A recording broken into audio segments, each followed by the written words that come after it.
Aitana had some spicy things to say about Carlos Alcaraz long before rumors of their potential fling started lighting up the gossip circuit. Lately, her love life has been a media circus, with everyone buzzing about her alleged connection with the tennis sensation Carlos Alcaraz. To make things even juicier, the news coincides with a supposed rekindling of her romance with Miguel Bernardo. Yep, plot twists everywhere. Buckle up, because this soap opera just got messy. Aitana and Carlos Alcaraz. A friendly connection? The chatter about Aitana and Carlos didn't come out of thin air. Nope, it all started when the not-so-subtle folks over at Nik Furamos dropped a bombshell.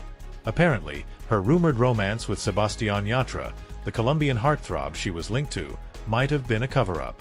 The real tea? Aitana and Carlos had been getting cozy on the low. Like, really low. So low the paparazzi didn't even catch on until recently. Some of the panelists on the show hinted that the connection between the singer of Mon Amour and the tennis prodigy wasn't just a fling but something more profound. Word on the street is that the two shared some intimate moments away from prying eyes, avoiding the cameras like ninjas. But as soon as the spotlight grew too bright, the rumors claimed that Carlos's camp allegedly pressured him to focus on his career. No distractions, mate, was apparently the mantra. And then there's Kiko Matamoros, who couldn't resist stirring the pot. If he really wanted to be with Aitana, trust me, we'd know about it, he declared, spilling more metaphorical tea than your nosy neighbor. Oh, and let's not forget the drama about Yatra being close buddies with Alcaraz. If Aitana was romantically juggling them both, she must have had the balancing skills of a Cirque du Soleil performer. But what really set tongues wagging was what Aitana herself let slip during her chat with David Broncano on La Resistencia in September 2023. Talking about Carlos, she was practically glowing when she revealed that his first ever concert experience was one of hers. "It made me so happy. He said he really enjoyed it," she shared, her smile probably stretching from ear to ear. Sure, she didn't explicitly call him her tennis-playing soulmate, but come on, subtext, people. Miguel Bernardo, the comeback kid? Just as the Carlos and Aitana speculation reached a fever pitch, enter Miguel Bernardo with a plot twist. Yep, the same Miguel whose breakup with Aitana went public in December 2022. That split had lined up perfectly with the promotion of their Disney Plus series, La Última, leading some to wonder if their romance had been more of a marketing gimmick than the real deal. Ouch. But fast forward to this week, and the two were spotted looking cozy as hell. Paparazzi snapped photos of them leaving Miguel's Madrid pad, all smiles and flirty vibes, reigniting talk of a reconciliation. Seems like these two might have just hit the rewind button on their breakup, because insiders say their chemistry was undeniable. Will they? Won't they? At this point, who even knows? The big question. Who's really winning Aitana's heart? The internet's divided. Is Aitana giving her heart to Carlos, the tennis wunderkind? Or is she rekindling the flames with Miguel, the actor who was once her everything? Honestly, it's like watching a romantic drama where every episode ends on a cliffhanger. Whatever the truth is, Aitana's love life is giving us all the good gossip we didn't know we needed. Whether she ends up courtside cheering for Carlos or cozying up with Miguel at his next premiere, one thing's for sure. This girl knows how to keep the spotlight firmly on her. And hey, we're all here for the show. Grab the popcorn.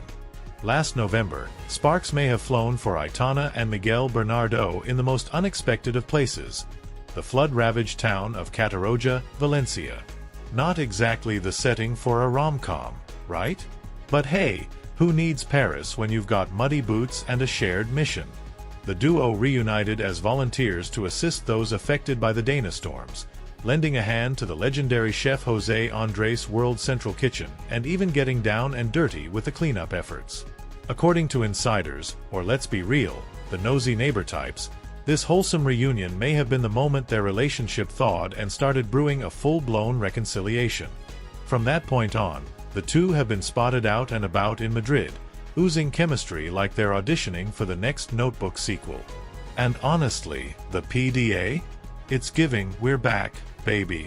Vibes. Holger Rune, Chaos King of the tennis court. Meanwhile, in the land of yellow fuzzy balls and sweaty rivalries, the plot thickens. Holger Rune, that Danish firecracker of a tennis player, pulled off a miraculous comeback against Miomir Kekmanovic in a 5-set nail-biter at the Australian Open. Rune's prize for surviving this roller coaster? A date with Jannik Sinner in the octafinals, a match that's basically got Battle of the Gladiators written all over it. Now, Rune is no stranger to drama. The dude thrives on chaos like a cat thrives on knocking glasses off tables. At just 20, he's often painted as the generational rival to Carlos Alcaraz. Born just days apart, the two are like opposite sides of a coin. Alcaraz is the cool, calculated genius, while Rune is the hot-headed rebel who'll throw a tantrum before acing his next serve. The Danish wildcard's inconsistency has been his Achilles heel, keeping him out of the top 10 despite moments of brilliance that make you think, damn, this guy could really shake up the tennis world. Rune's showdown with Kekmanovic was no walk in the park. It was a chaotic slugfest where the Dane had to claw his way back from 2-1 and a breakdown in the 4th. Oh, and did I mention the yelling? Rune's got a colorful way of expressing frustration, complete with dramatic gestures and enough shouting to make a drill sergeant blush. But here's the kicker, the dude thrives under pressure. When the match hit peak chaos in the 5th set, Rune didn't just survive, he owned it. The Sinner problem. Now Rune faces his next challenge, Jannik Sinner, who's basically the Terminator of tennis, efficient, relentless, and programmed to win. The Italian's been Rune's kryptonite in recent matchups, and to make matters worse, Sinner's coming in fresh while Rune's probably nursing a few battle scars, and maybe a bruised ego. They've faced off 4 times before, splitting the wins, but the momentum is all with Sinner right now. Still, if anyone can flip the script, it's Rune. He's like that unpredictable character in a video game who can pull off a surprise attack when you least expect it. If he brings his A-game, he might just blow up Sinner's carefully laid plans. And let's face it, the chaos is where Rune lives. Carlos Alcaraz, facing his own demons.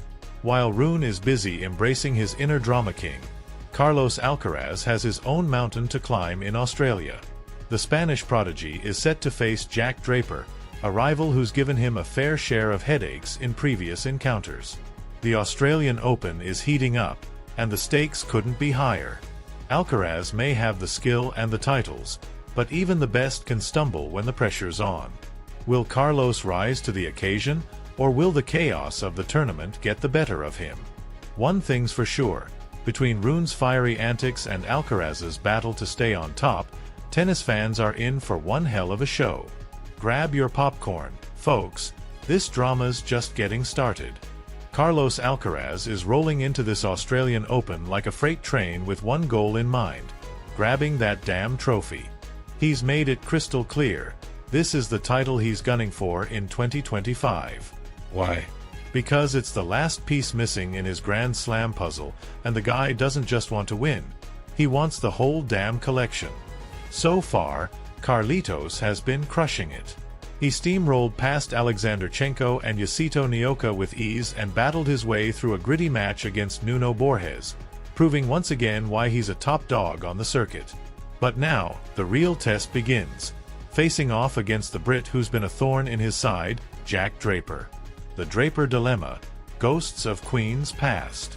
Let's not sugarcoat it, Jack Draper isn't just any opponent. He's a pain in the ass for Alcaraz. Their last encounter at Queen's Club ended with Draper handing the Spaniard a bitter defeat. That match was a wake-up call for Carlos, and you can bet your ass he hasn't forgotten it. Draper came out swinging, dominating the first set, and when Alcaraz tried to stage a comeback in the second, the Brit coolly shut it down in a tiebreaker. Talk about adding insult to injury. Now, as they prepare to clash in the round of 16, Alcaraz has every reason to be cautious. Draper might only be ranked 18th in the ATP standings, but rankings don't mean squat when it comes to their head-to-head. However, there's a silver lining for Carlitos. Draper's been running on fumes in this tournament. The Brit has had to slog through grueling 5-set marathons in all 3 of his matches so far. That kind of physical toll isn't easy to shake off, especially when your next opponent is a beast like Alcaraz, who could probably run a marathon and play a 5-setter without breaking a sweat. The road ahead. No rest for the wicked. Even if Alcaraz manages to put Draper in his place on Sunday, the path to glory only gets rockier. Quarter-finals? Novak Djokovic might be waiting for him there, and we all know Djokovic doesn't hand out wins like free samples. Semi-finals? Say hello to Daniil Medvedev or another top-tier opponent. And if Carlitos survives all that? A potential final showdown with Jannik Sinner looms on the horizon. Sinner, by the way, is a whole other level of scary. Their previous battles have been absolute slugfests, and Sinner's been in deadly form lately. If these two meet in the final, expect fireworks, and maybe a few shattered rackets. Unpredictable as hell. But let's not get ahead of ourselves. This is the Australian Open, where chaos reigns supreme. Favorites have been dropping like flies, and nothing's guaranteed. For Alcaraz, every match is a landmine. He's got the talent, the stamina, and the drive, but the competition is fierce, and there's no such thing as an easy win at this stage. Why you should stick around. If you're as obsessed with tennis as we are, don't miss out on what's coming next. Here at Tennis Extra, we're all about serving up the juiciest content for the most passionate fans. From in-depth analysis to exclusive interviews and up-to-the-minute coverage, we've got you covered. Subscribe, drop a like, and join our community as we follow Alcaraz's journey and every twist and turn in this wild tournament. Buckle up, it's going to be a hell of a ride.